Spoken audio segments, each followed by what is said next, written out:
His serve is way bigger than it was a year ago. The big muscles look more engaged. The trophy position looks way more explosive. There's a lot more to sort of uncoil for Fonseca now, which is where your power is ultimately going to come from. And it looks like he's comfortable using the serve as a weapon, because in big moments, I didn't see him holding back. In fact, at times I saw him trying to win points outright with the big serve on big points. He didn't look fearful going after the second serve either. He was popping that, making it very difficult to attack.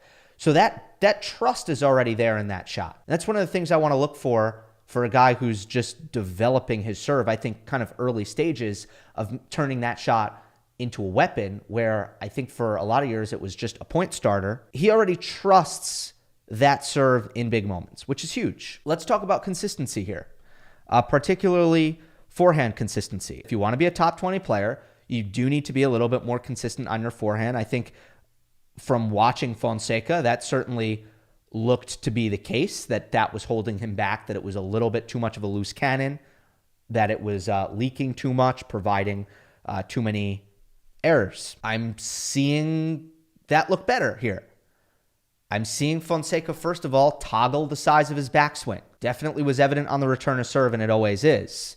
That's always a good indication of how comfortable a player is at abbreviating the backswing, is are they able to kind of drive returns, especially from a closer position.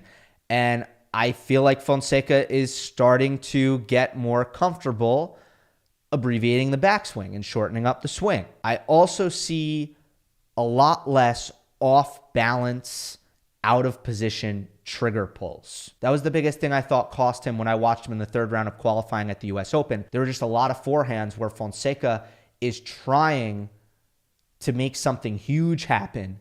Meanwhile, he's off balance, his feet weren't in the right position, and he's still trying to crush a winner.